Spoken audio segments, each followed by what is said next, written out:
Olá, eu cumprimento a todos com a paz do Senhor Jesus, em especial aos jovens. Estamos iniciando mais um episódio. O nosso tema hoje é o culto místico e a fé supersticiosa. Estamos iniciando o programa de Jovem para Jovem. É isso mesmo, Adassa. Hoje, especialmente, nós tratamos esse tema muito importante, que é a importância do culto, né? O culto conforme a Bíblia nos descreve. A gente vai tratar esse tema do culto de várias formas. E a gente vai tentar entender um pouquinho o que é culto, o que é o culto que agrada ao Senhor, o que é o culto que não agrada ao Senhor, usando a palavra como nossa base de argumentação aqui. Pegando o gancho aqui com a Adassa, esse assunto de hoje é super importante. Então, você que está aí do outro lado pode estar mandando a sua participação, a sua sugestão, a sua dúvida, porque esse programa é para você, de jovem para jovem.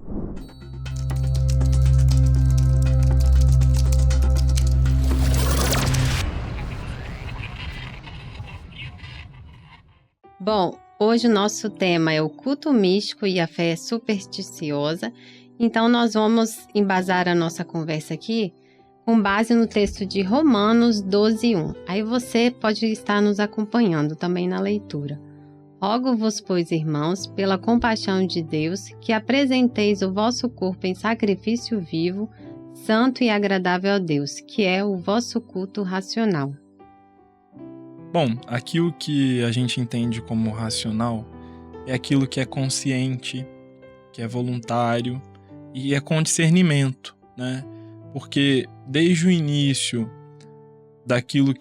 desde quando nós somos inseridos na obra e desde quando o Senhor nos ensinou uma forma como Ele queria ser cultuado, né? Nós vemos que há muitos, como o pastor Gideon fala, que há muitos movimentos que se perderam ao passar do tempo, ao passar dos anos, e acabou o culto sendo um culto irracional, né? As pessoas até nem entendem muito bem o que está acontecendo. Você vai a um ambiente, ou você vê hoje com a internet um ambiente de culto em que você não entende o que está acontecendo ali. E quando ele diz racional, é isso, é um culto com discernimento, é um culto que obedece aquilo que o Senhor já predeterminou, né?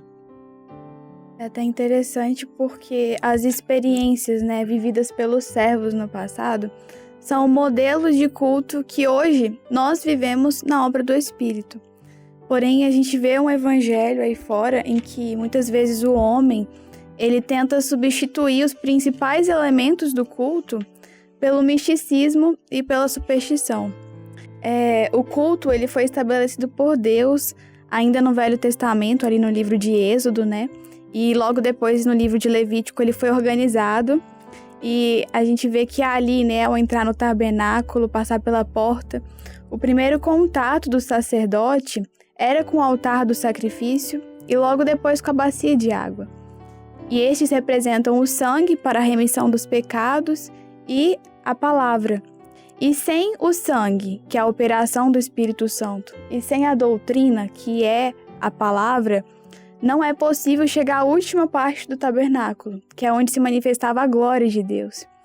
E hoje, muitas vezes, a gente vê um evangelho em que fala muito em Shekinah, em ver a glória de Deus, mas despreza-se o sangue e a palavra, que são os principais elementos do culto, trocando muitas vezes a operação do Espírito Santo por um copo de água, por exemplo, colocando aqui toda a fé, tudo o que deveria ser o espaço da palavra e do sangue. É até interessante porque o sangue e a palavra, eles aparecem de Gênesis a Apocalipse. A gente vê ali Adão e Eva, quando eles desobedecem. O que foi feito para a remissão, para o perdão dos pecados? Houve derramamento de sangue. E lá em Apocalipse 12:11, a palavra diz: e eles o venceram pelo sangue do Cordeiro e pela palavra do seu testemunho, né? Interessante também que essa citação que a Adassa fez, do que está escrito no Êxodo, quando o Senhor orienta, em Êxodo 12:26, e acontecerá que quando vossos filhos vos disserem que culto é este vosso, é porque tinha ali pessoas que não tinham participado da tradição, Eles viveram 400 anos no Egito, então nasceram no Egito. Então, alguns já não conheciam mais o lar, já não conheciam mais a própria casa, e o culto tinha ficado distante. Da mesma forma como há hoje pessoas que entram nas nossas igrejas e que elas vão perguntar, mas que culto é esse, né? Que culto é esse? E aí nós vamos ter que explicar para essas pessoas o porquê do clamor, o porquê do período de louvor, o porquê da mensagem. E é importante que os jovens estejam inteirados deste assunto, com experiências para serem contadas, né? E prontos para responder essa pergunta quando nos perguntarem que culto é esse o nosso culto, né? É interessante que, falando de uma passagem muito conhecida, 1 Reis, do capítulo 18, mostra o embate do profeta Elias com os profetas de Baal, né?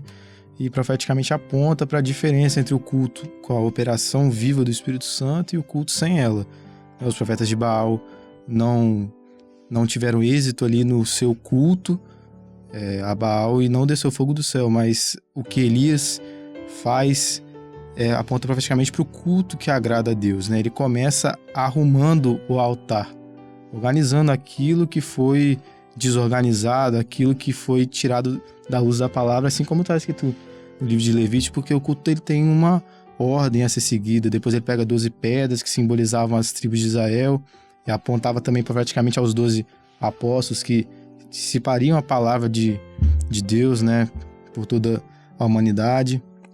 Depois ele cava 2 seias, né, que eram 2 círculos em volta.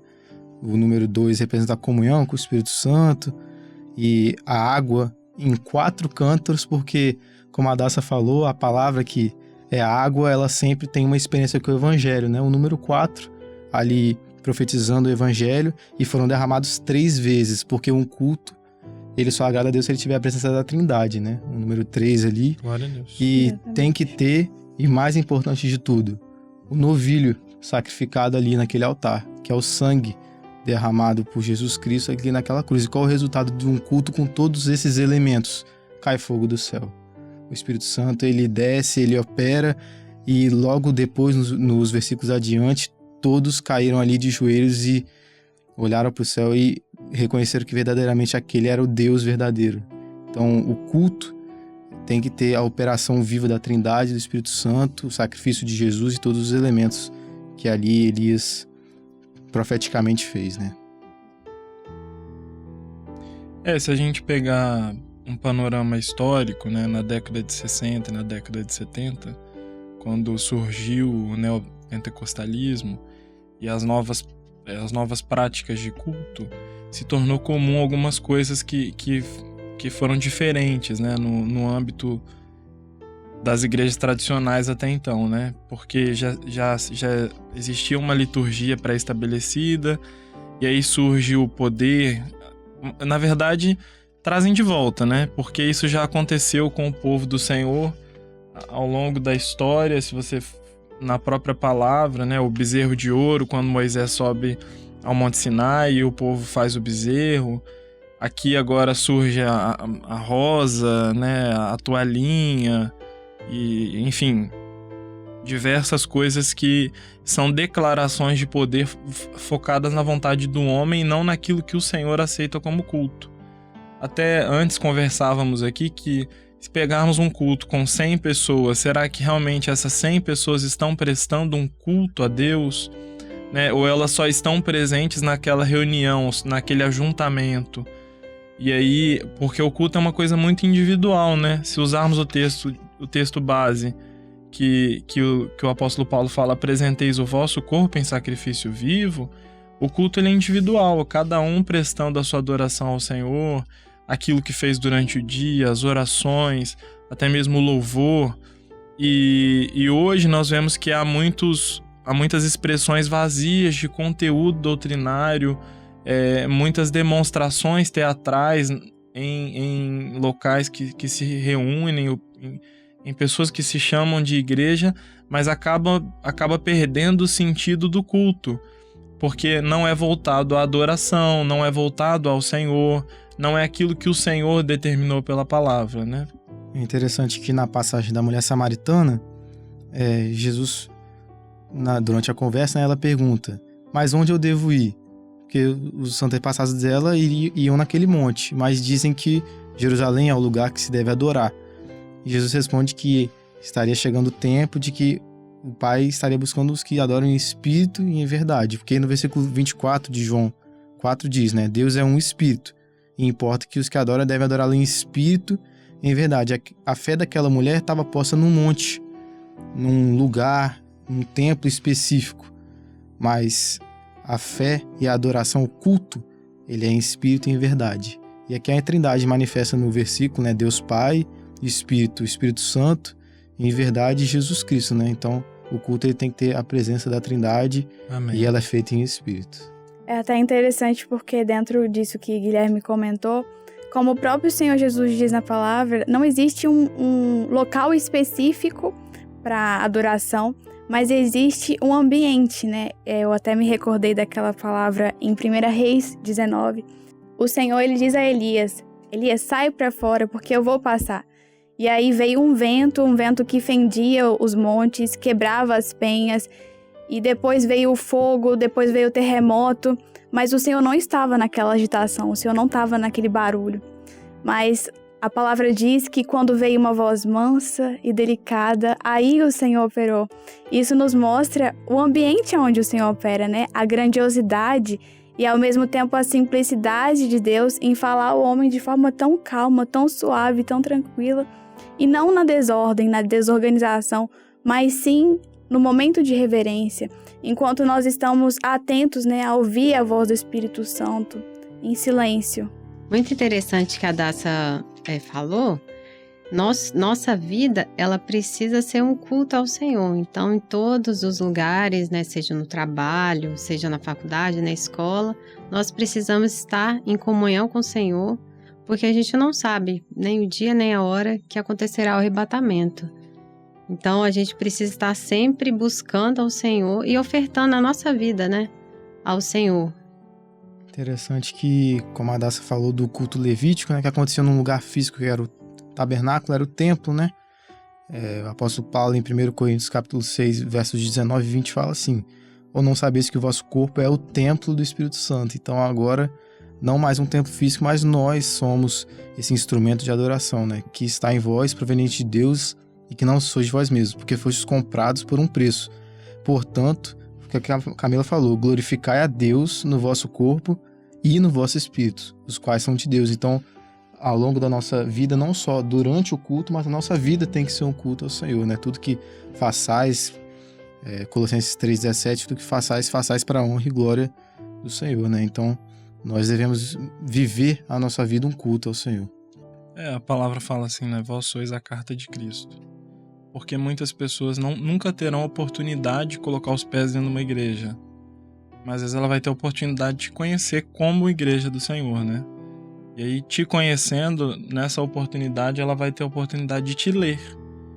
Fazer essa leitura de olha, esse é um servo do Senhor, essa pessoa me apresentou o evangelho, através das atitudes dela. E trazendo para o nosso tema, que é culto místico e fé supersticiosa, acho que a gente fez aqui bem a diferenciação do que é culto, né, do que é fé, porque muitos daqueles que entraram por outro caminho acabaram se desviando do propósito. E até aqueles que nos assistem, é importante entenderem essa diferença, né? Que nós não queremos o caminho do sincretismo, nós não queremos o caminho do misticismo, mas nós queremos o caminho daquilo que agrada ao Senhor, daquilo que oferece ao Senhor um culto verdadeiramente santo, agradável, e os nossos corpos, como disse o Guilherme, templos do Espírito, cheios do Espírito Santo, como culto agradável ao Senhor. Bom, nós já estamos com o tempo avançado. Acredito que nós conseguimos sintetizar bem o assunto, né, bem pertinente. Então, nós nos despedimos dos irmãos com a paz do Senhor Jesus, e aqueles que desejarem podem comentar sugestões, dúvidas. Nós estamos aqui para ouvir.